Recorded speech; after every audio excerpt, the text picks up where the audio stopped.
Good to see you. Welcome on board. Let's go in and have cookies. Well, last time we met, we were talking about it, and now you're doing it. So it's just so exciting to be on the boat.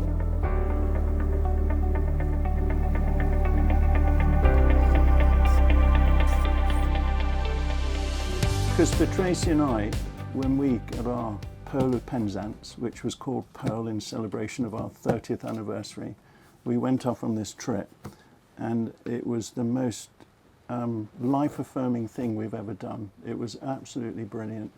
And we weren't leaving our previous life behind. We've got a boat, you know, the kids could come and stay, and with communications you can keep people in touch, and everybody goes with you. I mean, I feel really, I'm caught up in your excitement. Yeah. So I think it's brilliant. And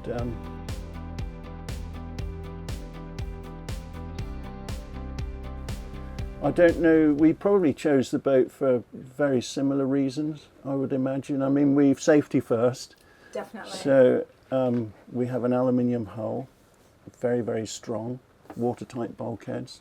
And things for Tracy, this door is absolutely fantastic. I mean, it's blowing a gale outside. You can close that with a double glazing and you could play choral music. But when I was away, she felt very safe. So I think that's a big part of it for us, and the watertight bulkheads. And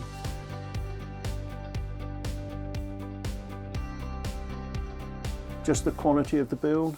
That's a really big thing, isn't it? You want something you can rely on. But it's not just we described it as a Land Rover of the sea with a BMW interior, because we love travelling but we hate hotels. I don't know if you're like that. But Same. We do a lot of tenting. do you? Oh, okay. We do a lot of crazy Well, journeys. this is luxury then, isn't it? This is Yeah. fantastic. Yeah, well, you take your home with you, don't you? Yeah. And so it really became our home.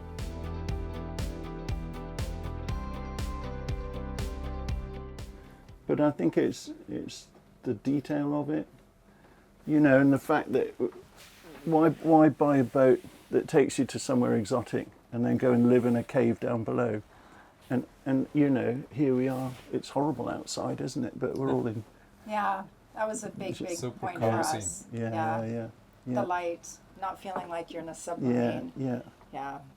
And like you said, on a day like today, you've got all this wonderful light coming in, and you can look outside. It's very nice.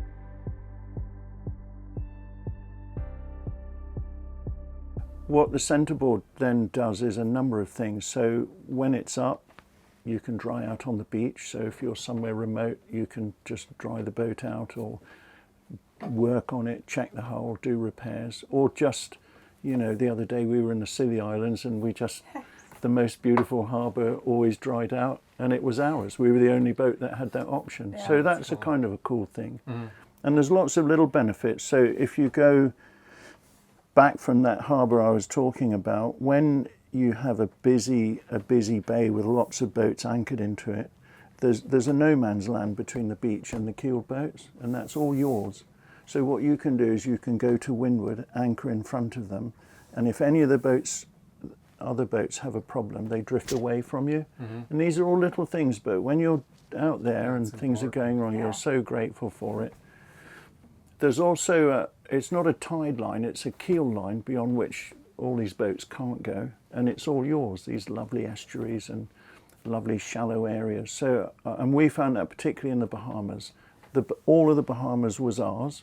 We'd go and meet people and they were so limited, they could only get to 20% of them. So that's really good.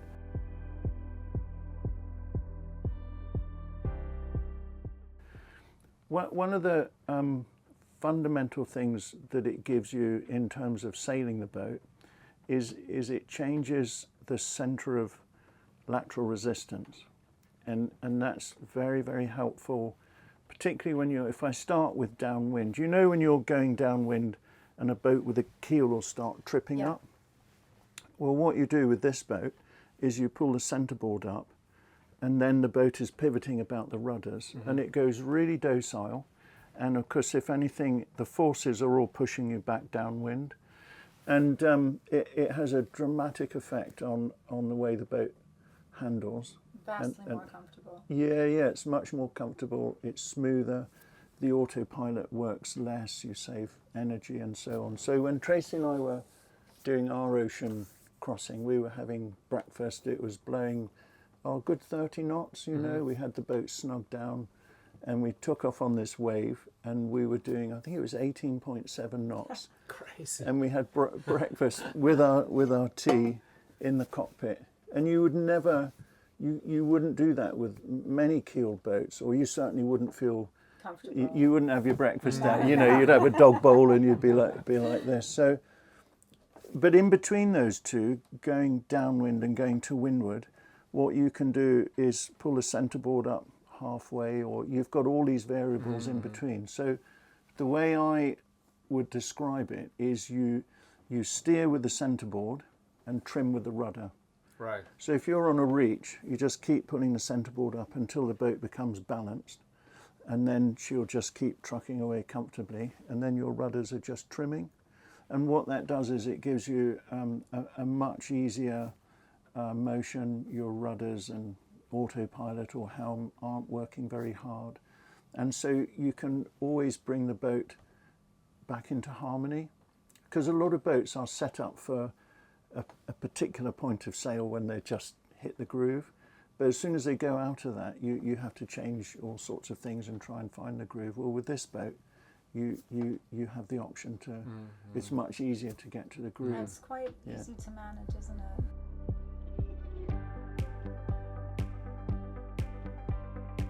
Yeah, really. I mean, one tip I would, it's all, and again, that's redundancy and reliability. With a lifting keel, you're trying to lift a few tons, you've got all these hydraulics, and if they go wrong, it's a nightmare. But this centreboard is controlled just with rope, and you can lower it by hand. One tip I would definitely say is never winch the centreboard up in second gear. If you're having to use second gear, this is me just, I suppose, having done really long races, is you never overstress things. And if you're having to go to second gear, then I would say just stop. Perhaps go off the wind, reduce the load on the centreboard, or just go in first gear until it stops and wait for the boat to go off a wave, and it will jump up a bit and catch it and catch it. And so you're trying not to overload things on the boat for longevity. I mean, you can drop it easily. The two of you can do it. It's so easy. You can even, if you have the ropes break, you can take the top plate off while you're afloat and sort that out.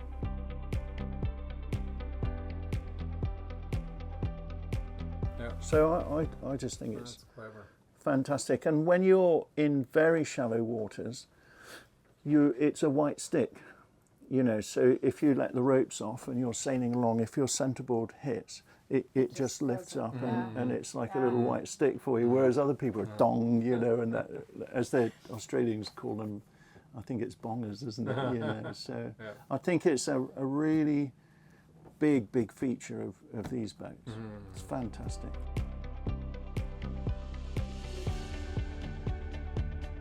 And in heavy weather? Heavy weather, pull it up. Always up. Well, Unless again, obviously as a you're rule of close thumb, reach, yes, if you're going to windward, but when boats get knocked down, they're being tripped up on the keel, and so if you pull your centreboard up and a big wave hits you sideways, the boat's Kind of able to just slide sideways and then come back up again. So you know, when it's really bad, you pull it right up, snug it down. You're not really worried about where you're going. You're just trying to, unless you're on a lee shore, of course, but you're just trying to find the least stressful approach to get through the storm. And every storm, there's no rule with storms. They all have a completely different character, and it changes its face as the storm goes through. So there's no, you know, you open the manual, do this. Is actually you want to build a relationship with it and change accordingly.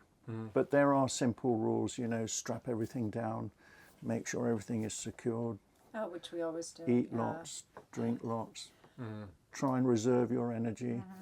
And of course, you've got a fantastic cockpit. You can sit up there in your Fowleys, but you're not exposed. You know, you can get that that cover down and have a. Do you have a holofill sleeping bag, or a blanket that doesn't matter if it gets wet? You know, so you can literally be in your Fowleys with a sleeping bag over you. Cup of tea or coffee. No man's land. Yeah, it's We've been fantastic. using it a lot. And the Dodger in general, it's a great. Yeah, such a safety feature.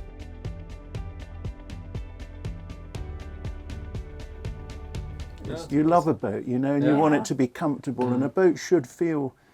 A well-sailed boat is a boat that you're looking for boat speed. You know, the more a lot of people tend to really slow down and they get a bit frightened and reduce the sail. And then an underpowered boat it's horrible for the boat because it starts to wallow and it's thrown around, people get injured. It should be pressed and comfortable and fast and that's, you know, sail efficiently. Most boats, it won't apply with this thing, it's built like a tank, but most masts come down after the storm, because what happens is the wind reduces and but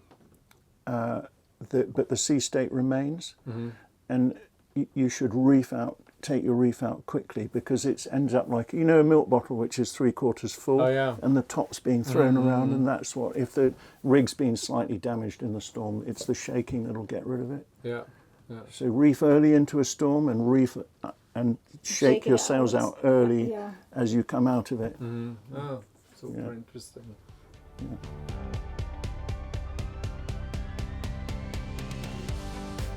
What we did is we anchored the boat. I dove over the side and Tracy winched the centreboard up till we were halfway, and then we put a mark on the rope. But what I would say is, and you can do this with all your halyards and everything, so for each of your reefs, for instance, but don't use a permanent marker. What I would do is have a bit of coloured thread and a needle and just loosely sew round about 6 times so it's quite clear. I can do that. Because what will happen is, you know, down the road a year or so, the rope might stretch, or you might have had some chafe at the head of the sail and you need to cut off 2 feet to resplice it. And of course you then end up with like loads of, shit, was it the first one or the second one? And you've no idea where you are. So,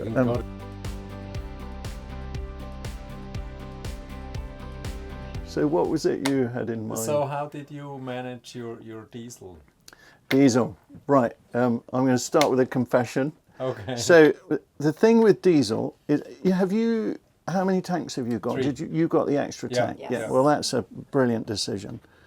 So the thing with the 3 tanks means that you have a huge capacity, but as importantly, you can isolate it. So if you have a problem with one tank, you know, if you have a problem, you've only affected 1/3 of your energy, whereas a lot of boats don't have that and the whole lot gets lost. So I would say from our experience is fill up when you know there's good quality fuel and the price is cheap, is what you're looking for. Right. So for instance, when we were sailing around the Bahamas, we used to fill up in the States, so the fuel was cheaper, and we would go to a marina which was very, very busy. So on the intercoastal waterway, there was a marina there that had, I think it was 4 lorry loads of fuel every day. Wow. So you know that particular marina, it's absolutely fresh, it's all flushed through, and it's good, clean fuel. So be careful where you buy it. We would only fill the boat possibly twice a year, and then put your treatment in it each time you do it. You know, this anti-algae treatment. moly Yeah. thing. So I'd definitely put that in. Yeah. Then you've got this really good filter system, so check that every day. Every day. Yeah, I tend to. Yeah, I just do a day. Well, every time you run the engine or you leave harbour, I would do a quick engine check.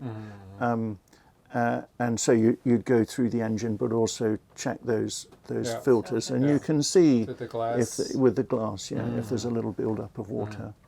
And often with a new boat, you'll find that you will have things in there initially, maybe bits of muck from the build process.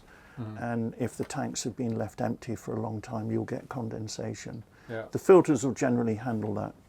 The golden rule of fuel is don't put water in the fuel cap. This is my confession. Oh no! I did. Honestly, we had loads easy on. to I'd do been up and because down the they're- mast and everything. I thought, all right, fill up with water, undid the thing, shoved it in. And half an hour later, the boat next door said, Pete, I think I don't like to say anything. Oh, shit. So the joy of, and it does happen, and what in the old days you had a red cap for fuel and a blue cap for water, Yeah. and you don't have that No, now. it's all the same. It's very easy to make the mistake. So our golden rule from then on was whenever we put fuel in, I would always say to Tracy, and we would double check. So this is where your buddy system Yeah. comes in. Yeah. I said, Trace, even if I knew it was a discipline, yeah, okay, and then it would go. There's just the one time Again, you don't do it that you Yeah, make a and you're mistake. tired and Yeah. there's lots going on, Yeah, and yeah. we had an aircraft carrying coming out. I'd just been up the mast and we were putting food on, and it was quick, right, Yeah, let yeah, that yeah, go, yeah. I'm on to something else. So it does happen. The joy of the Garcia though is because everything was isolated, I just shut that tank off and it was fine. And I left it for about a week before we got to a convenient place and just dealt with the problem. So the thing is, you can isolate your fuel, but be very careful about where you put, you Yeah. choose the right fuel. Yeah. And remember, if you hit rough weather, what will happen if there is any sediment or water in the bottom of the tank, it'll come up. So, you know, we were going out through overfalls once, and a lot of muck went through the filters. The filters managed it, but I always, whenever I hit really rough stuff and I was motoring, as I'd nip down, and over time it just got cleaner and cleaner and cleaner. But I'd definitely be careful with it, Yeah. because the engine is an absolute safety. That's your get out of jail card. As a good engine, you flash it up and you Yeah. can, it gives Yeah. you options, Yeah. and man overboard and all of these things, you know, that has to work. Yeah, so that's my tip. Okay. And my confession. Yeah, Did you also have the gory propeller? we had yes, it was a folding Yeah. prop. I can't Yeah. remember which one, which again is, to me, is an absolute, particularly if you're doing ocean sailing, you know, it'll save you at least half a knot, Yeah. which doesn't sound much, but over 3 weeks, it's gained you days, literally. Yeah. So well worth having. Yeah. And you've got Yeah, it. yeah. With the prop is they tend to have quite a small anode. Yeah. So I used to always dive.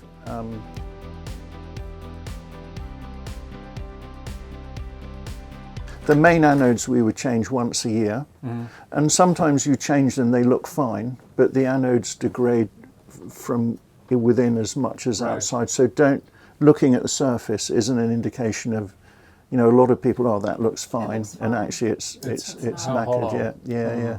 And you can tell with props, if you hit a prop, it should have a nice ring, but if it's suffered from electrolysis, it's just dull. It's All right. its guts have been interesting. eaten out. So I would dive, and I think on Pearl I used to change it every 4 months, I think. So yeah. Okay. Good. Yeah.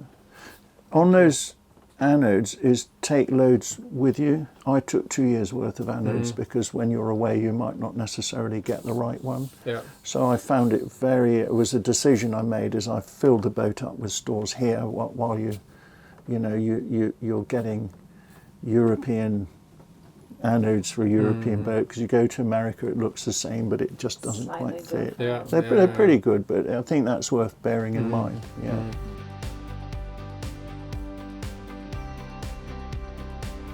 Can you give us any advice where obviously we have the workshop? Yeah. Any advice on where to? I think so. Storage is actually a a massive subject on a It's yacht. huge. It's bigger, Yeah. it is way out of proportion to your normal life at home. Yes. And I think one thing that we found was it's important to delegate areas of responsibility, because it's a lot of work.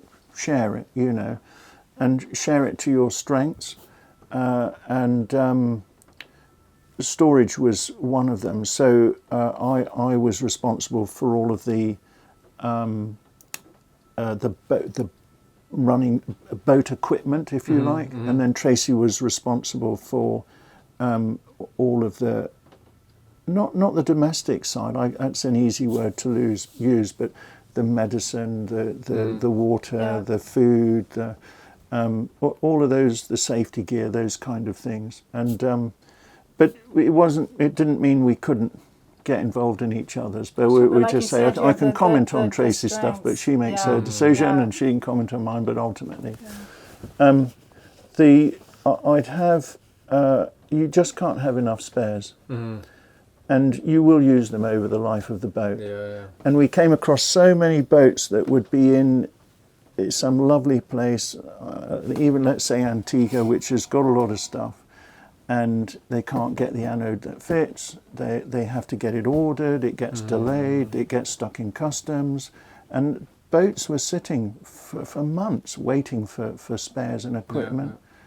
So I would take all of the spares, ropes, everything, visualize everything that might go wrong, and take it. With food, we used to take, Tracy was amazing, we'd have up to 4 months of food on the boat, We'll do that. but or certainly for your ocean trip, and then probably 2 months, we need to talk to Tracy about it, which would then be supplemented with fresh food as we went. But you will find times when you can't get food. It was funny in the Bahamas, because all of the food comes out on freighters, these little ships. When there's bad weather, there's no ship. You literally go into a supermarket and the shelves are empty. Yeah.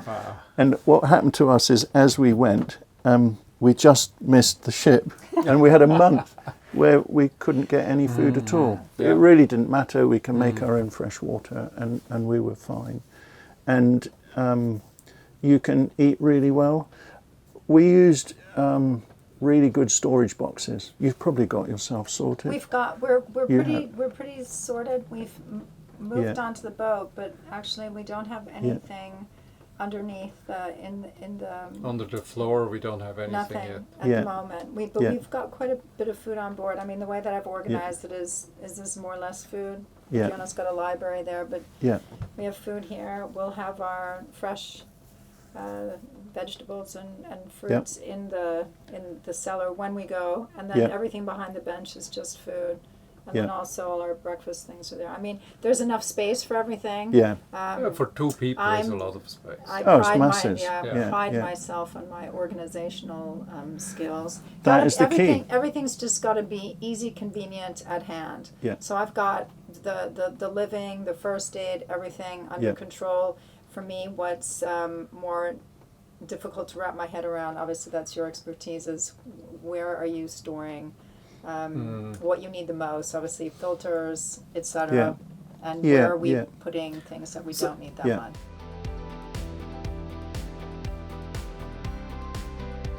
So what I think is great with Garcia is that the Garcia services, the after sale service, yeah. and that we worked with them on a huge list of spare parts and Yeah. tools. yeah, And they're also now building us storage compartments below with aluminium frames and boxes, so nothing can move yeah, yeah, and damage anything. yeah. So I think we're You're pretty pretty okay with that. organised. Yeah. They were The key then is fantastic. remembering where it all is. I mean, Yeah. have a little diagram, Yeah, or you exactly. you Yeah. have a. Yeah, I thought photos we and saw- Because in that. 6 months you'll think, Yeah. where's that fuse? Yeah, You I take think the whole boat we apart. store it by apparatus. So Yeah. the compressor stuff goes into Yeah. one environment, and the Volvo's In another one, spare yeah. parts in another one. The Yeah, genset yeah. parts go in another one. So you know, it's kind of all together. And there. then a miscellaneous for pumps, etc. And water, Yeah, obviously, yeah. the water system has a lot Yeah. of parts. Yeah, yeah. So you've got that taped. Yeah, But it's a huge, it's a really It's a big, big project. big It is thing, big. and Yeah, it's yeah. dynamic. It keeps changing all the time. And I mean, we used to have Tracy would have a like a day drawer, so she would there you go. Exactly. Yeah, so that was the food everything for the is day, at hand, done, and then you have yeah. our first go-to, and then as it goes into more storage, we obviously started Yeah, already yeah. buying some things because we're planning to leave Yeah, on Saturday, so we just have the Yeah, fresh yeah. things. But it's just, it has to be yeah, organized a way where it's not an effort That's right. to make a meal. You have everything Yeah. that you need at hand.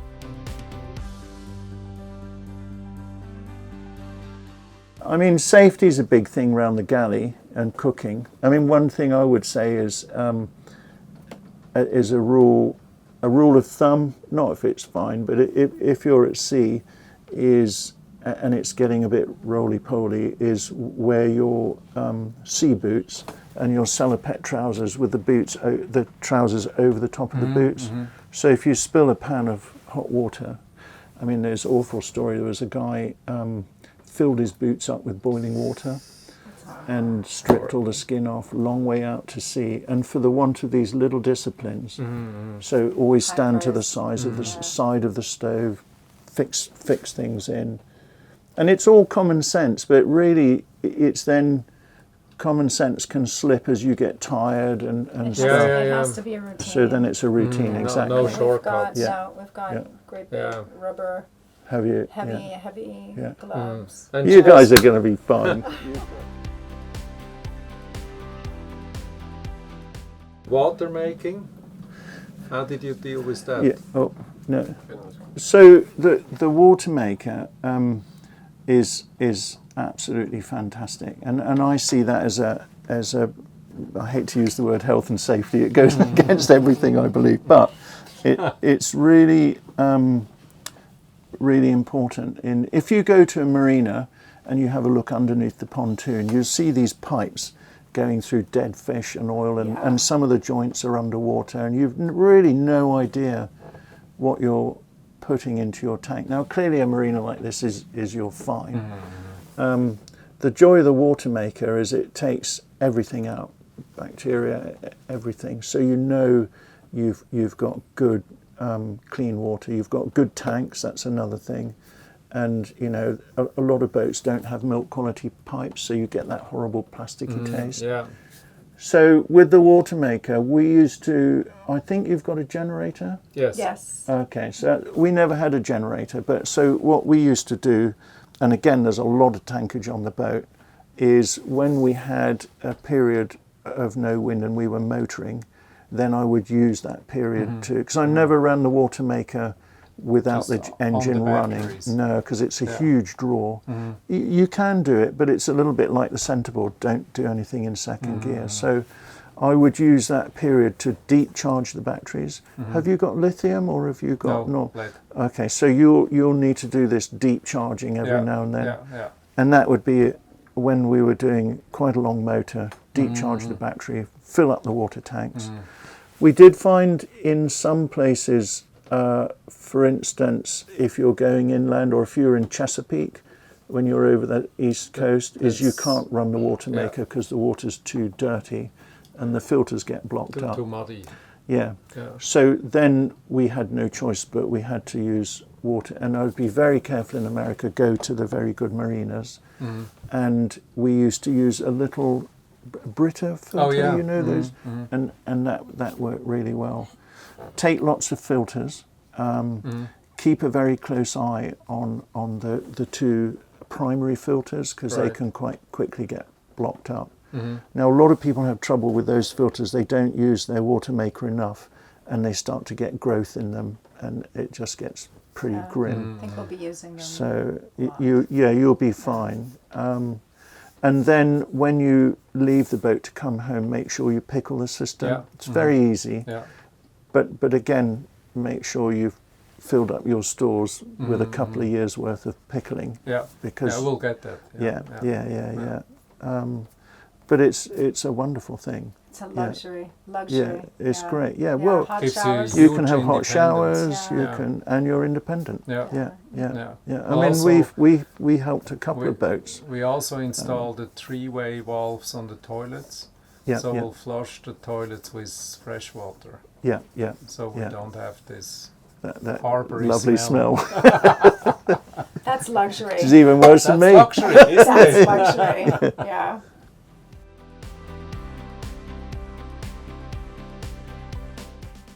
I think, well, again, if I do the big picture, what a lot of people we found were completely freaked out when they lost bits of equipment. So again, the way I think of it is, I sailed to Australia with a walker's log. Do you know a walker's log that you trail on a piece of string, a sextant, and oil lamps, and that was it.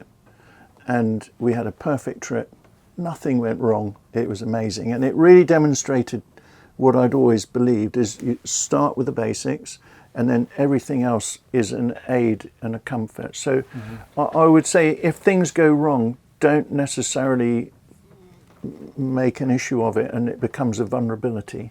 You've got everything here with this boat that will be fine. You've got a proper compass, you'll be fine. So it's just a little thing. Sometimes people are becoming over-reliant on electrics and electronics. That said, I absolutely love them. It's fantastic stuff.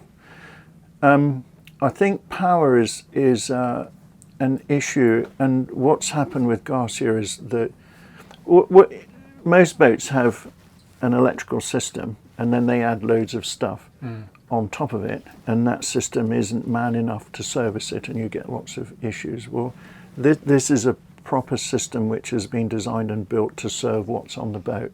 So that's a really big start. We had, as you have, you've got more solar panels than us by the look of it, and we had a super wind generator, and that just ran the whole boat. I never thought about electrics. It was never a concern. The only time I would use the engine would be if we had to do a deep charge over a long period, and that would just come along at times. And so that was something to keep an eye on, is doing your deep charge every now and then. Which we can also do with the generator. Yeah, and you've got your generator. The thing with the super wind, they're absolutely brilliant. But what happened, I found, was really good is with your solar, you're only charging during the day, and you have this drop off at night, and the super wind would reduce that. I mean, it would run the whole boat, but that was quite cool. And so you've got the solar panel, you've got your wind generator, you've got your generator, and you've got your engine. So you've got 4 sources of power. Keep a close eye on your batteries, and so you're managing the cycles, and don't let it drop off. And it should never drop off unless there's a fault somewhere. The other thing on these boats, of course, is it's aluminium, and keep a very close eye. I used to check twice a day. There's, I can't remember what you call it, the earthing, to check your electrolysis. And if there is a problem, then you can turn everything off and turn one system on and off, and just go through until you find an earth. It used to be a big problem with aluminium back in the early days, but it's fine now. And the Garcia, again, it goes back to that quality of build. So, it then comes to your engine checks, check your belts, all of these basic disciplines and routines. Because in a way, you are here to serve the boat. Obviously, the boat is a facilitator of dreams, but you're living in a machine, and you're responsible for your machine. And the key is preventative maintenance and catching things before they go wrong. LED systems are amazing. They don't draw anything, but take some spares, and the boat will really look after you. Yeah. I think things with the electrics, though, that are key is to get to know it. So if there is a problem, you're not faced with a load of spaghetti. Is actually, I would physically, maybe once a week, I'm going to look at the plumbing system and you crawl through all the pipes. I'm going to look at the autopilot system and follow the wires all the way through. One of the things I would do is you want to know your boat intimately, and so it's kind of just too much to take. It'll take a long time, but follow maybe once a week. Follow a system through, and one thing I do, particularly with the electrics, is find where all the fuses are, and they're all around the boat. So one example is when you're anchor windlass, there's a lot of power going through there. So once again, never use that unless the engine's running, which you'd want anyway, but as a little discipline. Now there's a breaker switch on that, which is if it gets too hot, so you need to know exactly where that is, and be aware that it can get hot. So I always motor forward so that it's pulling up slack chain rather than the windlass having to pull the whole boat against a strong wind. And that'll give it longevity. But there's also a big fuse in there, and if that fuse goes, the whole thing shuts down. And so you want to be able to, I know exactly what's happened, I know where it is, I run down, it's the left-hand side of the bunk, we can have a look later. And that's where the fuse is, and I've already put the spare fuse in a waterproof bag, taped it to the cable, and it's out, in, and you'll run back up. And you're, because you might be in an anchorage with a big wind and things are going wrong. That's a good and that's a great tip. That's and a then great tip. the other tip then would be, if none of that works, practice using the winch handle on it. And does that work, and how do you do it? So a lot of it is knowledge and preemptive training. But there's fuses and systems all over the boat. But ultimately, like I said, if it all goes down, you're fine. People bring so much stress onto the boat if something goes wrong. It really doesn't matter. Get a tea on, have a biscuit, and enjoy the sunset, you know. Long as the sails. Brilliant. It's beautifully done. We have been during the whole building process once a month. We were in first in Conde and then in Centreboard to watch everything. Also took pictures of everything, so I know really how it looks below. Which is important. You can visualize then, like you can, those little electrons going along, and they go through that junction box, and it's also nice to get, I mean, we'll have all the time in the world. You want to get to know your boat really well, and I mean, for me, that's something I also am looking forward to doing. Not just that we divide it into where I'm doing the cooking. I'm also looking forward to, you know, changing filters. No. You should be in. Both of you are involved in all of it. It's it's fun. It is fun.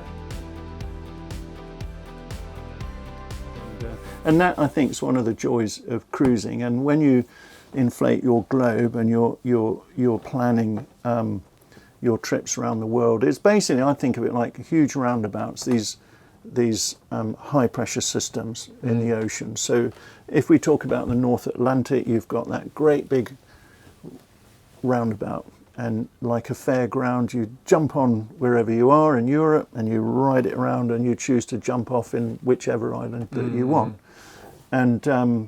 And so you're jumping from roundabout to roundabout, and you're also driven by seasons. You're going north and south with the winter and summer. So you are doing a lot of downwind sailing, and I guess there's various parts to it, but I would, and I think you've got one, is have a symmetrical spinnaker, whereas with an asymmetric spinnaker you have to have a little bit of wind angle. Right. So if you've got your big roundabout and you're on it, to make your asymmetric fill, you have to come up a bit, and you sail into the centre of the high, and you're becalmed, you've got no wind. So you're always trying to take the sail to where it doesn't go. If you jibe, you're going 90 degrees to your course. So personally, for those big trade wind sailing, is you want to have an asymmetric spinnaker which you can spread out in the front of the boat, and you can go dead downwind if needs be, and just away you go. So I know you've got, I've never used one, I've heard great things, a parasailer, which apparently are very stable. So you've got that. There will be a lot of times where there'll be too much wind for that. And when I mean too much wind is I don't mean, I'm sure you can fly it in 30 knots, yes. but the boat won't go any faster. So when you're, as the wind picks up, I would change gear and pole out the headsail and have the main out. So in England we call it goose winged. I think in France it's scissored, I think, or butterflied, yeah. And what that offers is a very safe and stable downwind sailing, and that's, to me, that's the default, particularly for a couple.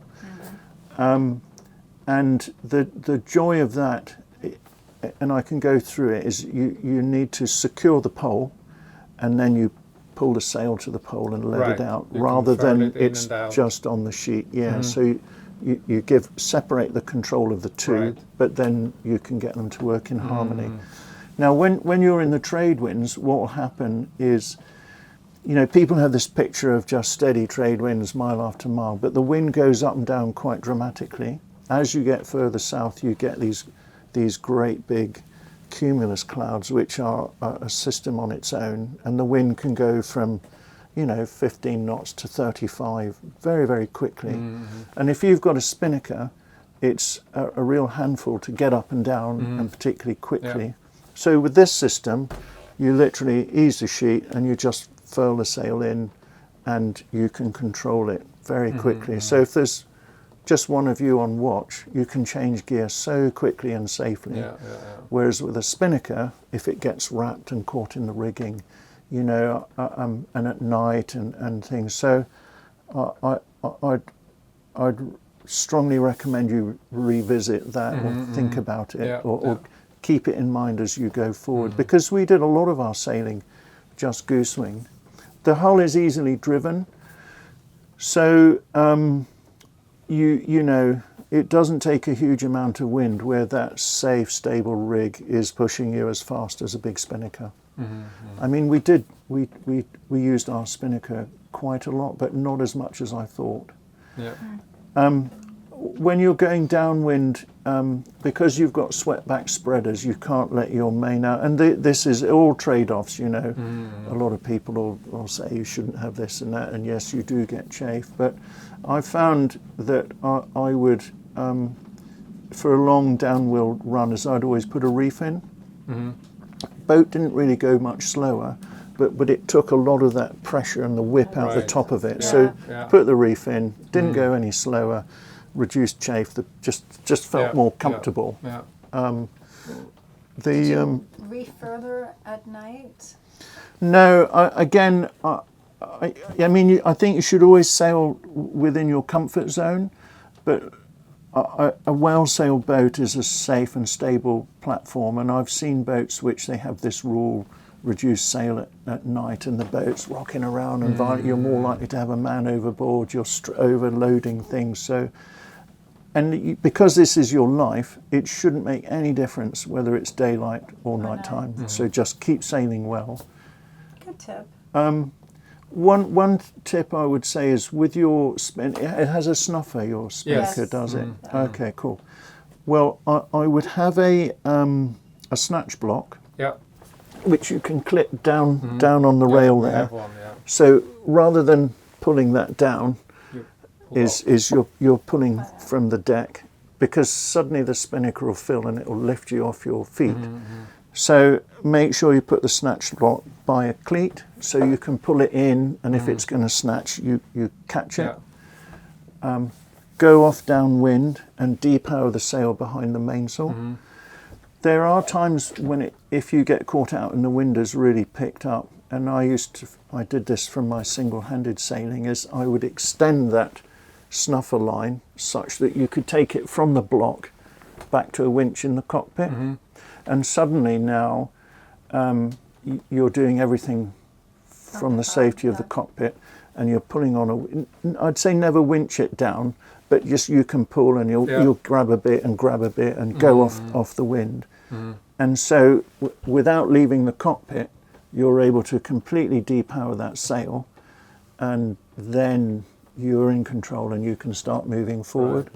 So that would be a really useful. You yeah. do end up with a lot of rope hanging around, Yeah. but when you're caught out, my God, you're grateful for it. Yeah. So that. We also consciously choose solid railing. Oh, have you? Yeah, yeah. which Yeah. and Yeah, higher. it's fantastic. Yeah. So we're tall and Yeah. we Yeah. feel a lot safer that way. Yeah. And have you got the granny bars around? Oh, Yeah, yes. of course. Love that. Love that. Fantastic. That's Good great. shape. Good Yeah, shape. yeah, Some yeah. other Yeah, boats you are just more flat. tuck These in. are great. Yeah, they're great. Yeah. Yeah, no, brilliant. Yeah. Mm-hmm. So I think for downwind sailing is you see, you have to be very careful. It's you can be going along downwind, it's all lovely, you're in your shorts and everything, but you don't. The reality is it's blowing 30 knots, and if you turn round, or you have to turn around, it's utter chaos. Yeah. And so again, be conscious of that, and don't Yeah. get lured down this cul-de-sac where you've Yeah. got no escape. Yeah, and I notice when you go downwind, you have a tendency to not notice when the wind gradually gets Yeah, stronger because yeah. it just feels easy, Yeah, yeah. and suddenly it's very strong. Yeah, and that's also not just the reducing your sail area, but your safety routines. If you were going to windward in 30 knots, you'd have full foulies, you'd have your life jacket, you'd be clipped on. Absolutely. Yeah. But you can very easily find yourself in your shorts and t-shirts swanning along, and then when it goes wrong, it just goes wrong. Yeah. So it's yeah.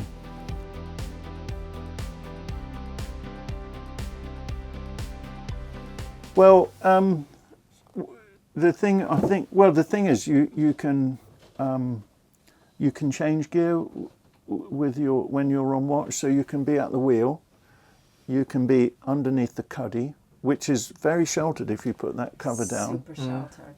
or you can come down here, shut the doors, and it's incredible. All the noise disappears, and you can keep a watch down here. So we would sit there, you can read a book, you're looking around, you can be at the chart table. And actually that's a really cool thing is with other boats, if you're on watch on your own and it's getting cold, you need a cup of tea, you'd pop down, you keep rushing up and down. Well, here you can come down and you can look out. Yeah. You can steer the boat from down here. And so you can run a watch in luxury, which is a big safety feature, because over a long trip, you're trying to conserve your energy and your reserves. And when things start to go wrong, generally is when people are getting cold and tired. And so if there's people up there in the cold and the wet, you're down here in your slippers and pajamas, eating toast and drinking tea and watching them. I would never sail without a pilot house now, cruising. It doesn't make you dread night watch at all, because No, you're comfortable. no, yeah.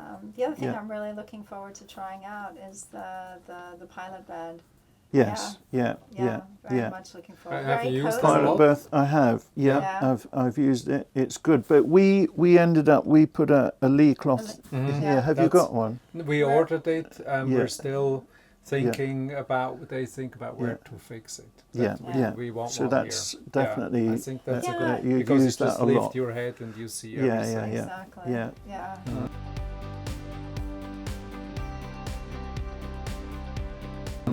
I think one thing I'd talk about is pace, and pace is a funny thing. When we got to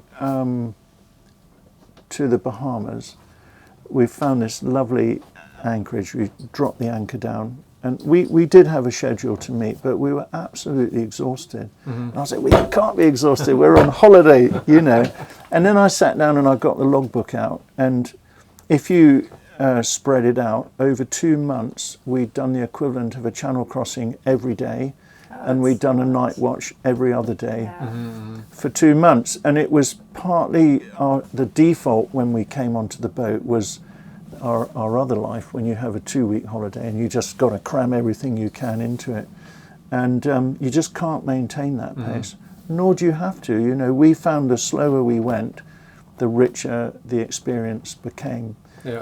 And so be kind to yourselves. And you probably find you're more tired now. That you're not tired, but you're weary. You know, breaking away to actually leave on the boat is all-consuming. And you're taking on new things. It's a new world. It's a new life. And just we picked the boat up. We went to Alderney and we spent a long weekend. It's the longest I've ever slept in my life. We slept for 12 hours. We still talk about the best sleep of our life. And so be kind to yourselves, you know. And we had a red card system, so either one of us could just pull out the red card and just say, no, I don't want to go. And often you couldn't really articulate why. It was an intuitive thing. And the agreement is you just respected the red card. We would discuss it and try and learn from it, but that red card was such a good thing to have. And it was only further down the track in retrospect, you realise, God, you know, that was clever. That was fantastic. Clever, and there's no discussion. Yeah. And sometimes gut you feeling, just... whatever. Yeah. Well, when we left the Canaries to go across, we'd set this day we were going to go, we'd put all the food and the everything, and I just woke up that morning and we just didn't feel, we were just tired, you know, and it felt like a job. That's not why we're doing it. And we just said, look, we'll pull the red card. And we had a nice lunch, slept all afternoon, slept all that night. And the next day, it was just a completely different experience. But we were safer, sharper, and this is your life now. Doesn't matter. Doesn't matter. You know. And that we found is, it'll take a while to find your pace. Because this is the ultimate freedom. And so forget what everybody else does, do what's right for you. And some people, what's right for them is they go what we call trophy hunting. We met a couple, went through the Bahamas in 2 weeks, stopped in 4 places, tick, and they'd gone. And it was right for them. But for us, that was an absolute tragedy, and we went. The slower we went, we got to know the locals, and the old fisherman says, "There's a bay nobody knows about, but that's where you want to go." And next thing you know, you're feeding yourself every day with a spear gun. You know, so it'll take you a while to find, I think, what's right for you. Just to be able to spontaneously find just, you know, a harbor or a village where you just think, wow, I really would love to stay here. And you can. Yeah, exactly. You can. That's the thing. We've got lots of time. We have lots of time. Yeah.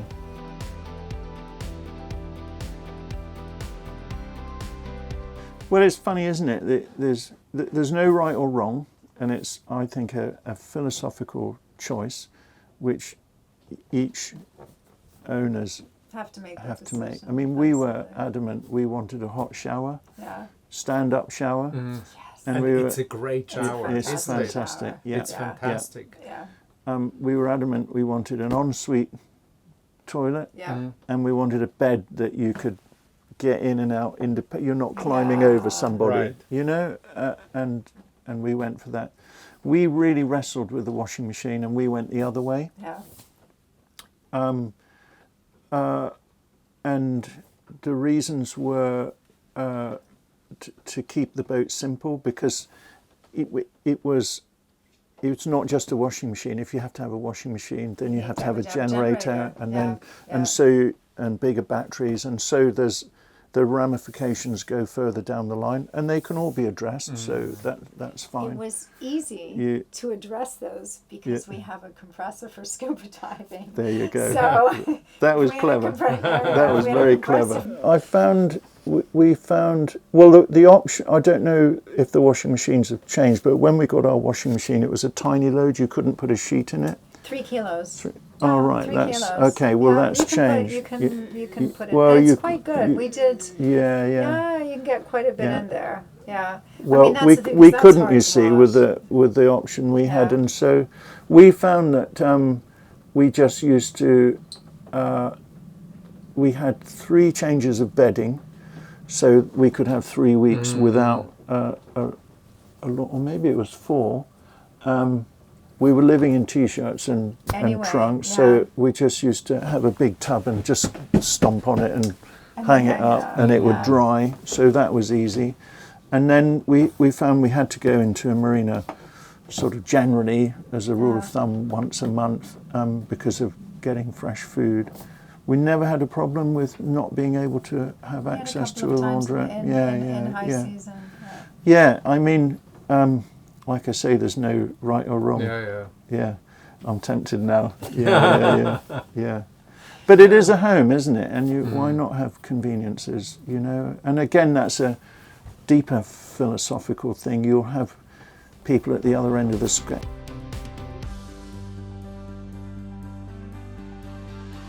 Well, night watches, again, that was an evolution, because when we started, you know, we were lucky that I came with a lot of experience. But Tracy, when we set sail across the Atlantic, she'd done 2 night sails. She really stepped out of her, I'm really proud of her, you know, stepped out of her comfort zone. And initially, her first night watch was 20 minutes. I'd just gone to sleep. She woke me up. Of course, it's going to be a long trip. But of course, it's about knowledge and experience and learning. And so over time, she got more and more confident as a sailor and as a night watch. And we were standing 4-hour watches. We never had anything, and I never have really, unless it's a very big crew, nothing too regimented, because you'll tend to find that, you know, with just the 2 of you, it's quite intimate, and one of you will have a bad day, and as a rule of thumb, the other one will have a good day. So Tracy's feeling tired, I'll do an extra couple of hours, or if I was tired, Tracy would do an extra couple of hours. We always made sure we had meals together, because otherwise you're just passing each other in the companionway, and this is a companionable one. You want to share and enjoy it. But also in terms of safety, if you don't have that period, you're not sharing information about the weather, or did I say I noticed a bit of chafe, or did I, you know, these various things. We would tend to do longer watches during the day, shorter watches at night. And if you're in rough weather and you get more and more tired, so you might reduce the watches. Always keep fed, watered, warm and dry. And this boat is so kind to you. You know, you can sit there and it looks after you and you're warm and dry. Yeah. I mean, I keep a regular logbook. Every hour, put a position in the logbook, and, you know, every few hours put a position on the, I mean, if I'm on the coast, I put a position on the chart every hour. I would definitely take charts. I wouldn't go all electronic, because if you lose your electronics, you've got nothing to fall back on. And we helped a number of boats who'd got into that position. When you're route planning, have paper charts, because electronic charts, as you blow them out, they reduce details. And so some dangerous shoals will just disappear. And that's what happened to Vestas, do you remember? Yeah, exactly. Yeah. It was so easy to do. So I do the route planning on a paper chart.